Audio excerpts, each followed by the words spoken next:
Sabi daw po nila, merong 5 lugar na dapat nating puntahan, bisitahin, bago man po tayo mamatay.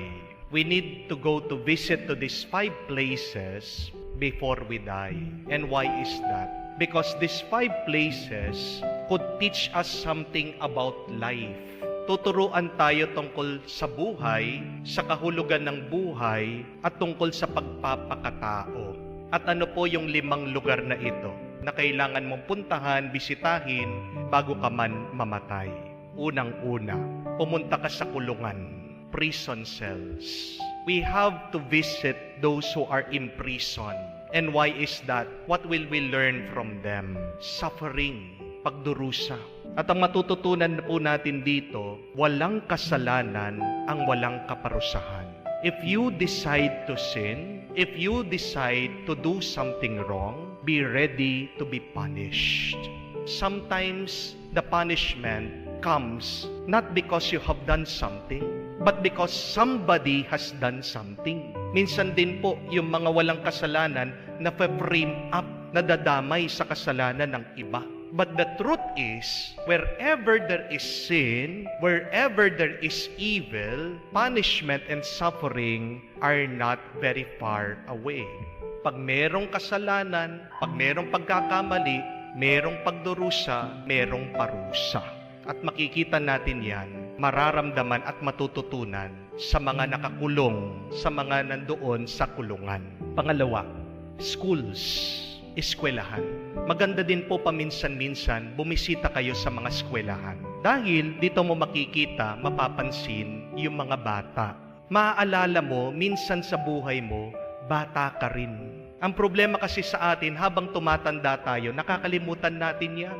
Alam niyo po, ang tumatanda lang sa atin yung ating katawan. Ang lumalaki lang sa atin yung ating mga bilbil.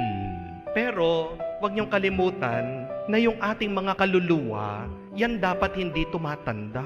Yung ating espiritu, they are eternally young. Hindi niyo po ba napansin habang tumatanda tayo, pakonti ng pakonti yung pagkakataon na tayo'y ngumingiti?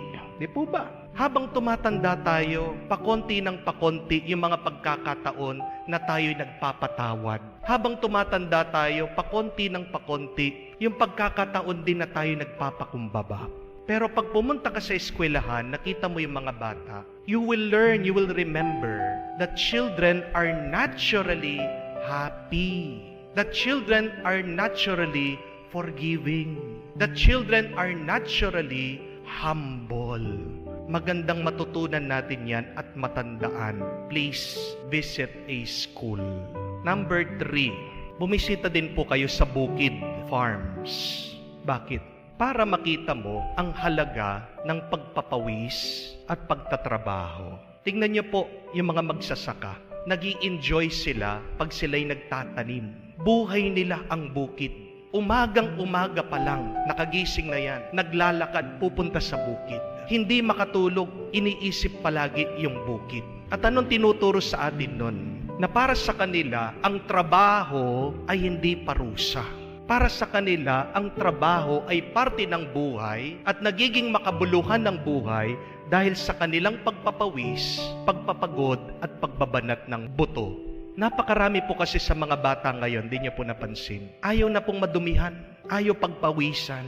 Gusto po nila palagi silang nasa bahay, naka-aircon, nagko-computer, nagse-cellphone. Ayaw nang gamitin yung mga kamay, ayaw madumihan. Pag nagtrabaho na, napakarami din sa atin. Anong tingin po natin sa ating ginagawa? Ito'y parusa, ito'y pabigat. Kailangan din po pumunta kayo sa bukid, hindi lang para makalanghap kayo ng fresh air. Pero sana matuto kayo dun sa mga nagpapagod doon sa lupa para sa kanila makahulugan yung kanilang ginagawa. Hindi po ito parusa. They find joy working with their hands. May tuwa, may saya sa kanilang pagpapagod, sa kanilang pagdudumi. Dahil hindi naman po ito tungkol sa pagdudumi, sa pagpapagod. Pero yung nakakapagpalitaw ka ng bunga. Number 4, hospital. Paminsan-minsan din po, kailangan tayong bumisita sa hospital. And why is that? To be more grateful, to be filled with gratitude. Pag pumunta ka sa hospital, anong makikita mo? Mga may sakit, mga namamatay, mga naghihingalo. At pag nakita mo yung paghihirap nila sa kanilang sakit, magiging mapagpasalamat ka. Nabuti ka pa, wala ka doon sa higaan nila. Ikaw, malakas ka, pero ang tanong, nagpasalamat ka na ba sa Diyos? Diyan sa maganda mong pangakatawan. At diyan mo makikita, madalas, nagdadasal yung tao. Kung kailan meron siyang sakit, diyan talaga siya tumatawag sa Diyos, humihingi ng tulong.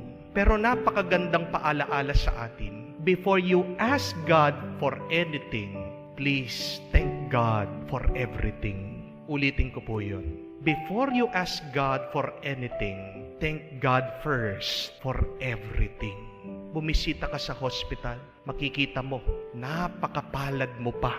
Kahit na sabihin mo wala kang pera, kahit na sabihin mo merong depression, merong lungkot, merong away sa inyong pamilya, ikaw ay mapalad pa rin pag healthy ang iyong pangangatawan. Amen? Ano po sa tingin niyo yung panglima? So meron na po tayo, kulungan. Pangalawa, eskwela. Pangatlo, bukid, farm. Pang-apat, hospital. Ano po sa tingin niyo yung panglima? Mental hospital.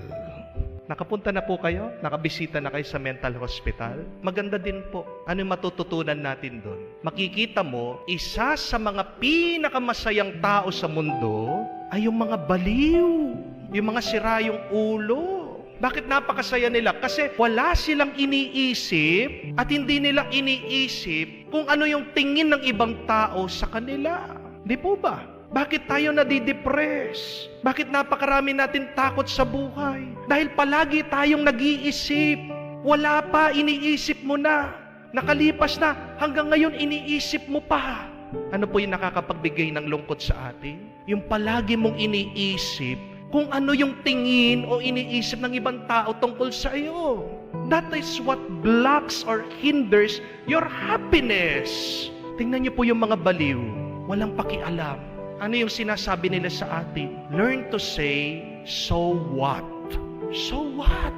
Kahit ano sabihin nila, so what? As long as you are happy. Siguro po yung mga iba sa inyo, sasagutin ako, ay Father, hindi ko na po kailangan pumunta ng mental hospital. Yung araw-araw lang na umuwi ako, nakikita ko po yung misis ko, nababaliw na po ako. O baka naman yung mga iba sasabihin nila, ay Father, araw-araw lang na pumapasok ako sa trabaho, nasisira yung ulo ko. Just let it go.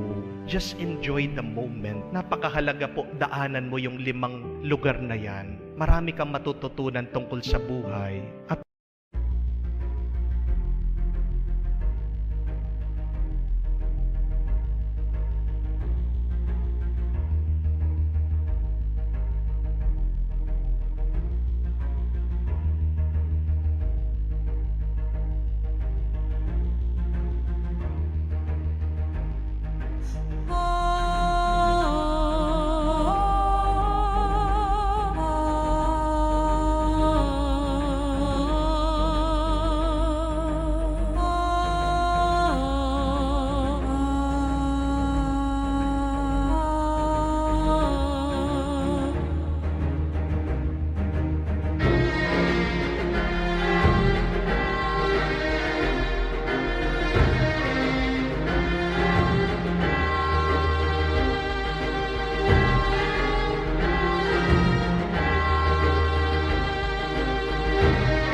tungkol sa pagpapakatao, tungkol sa pagiging tao.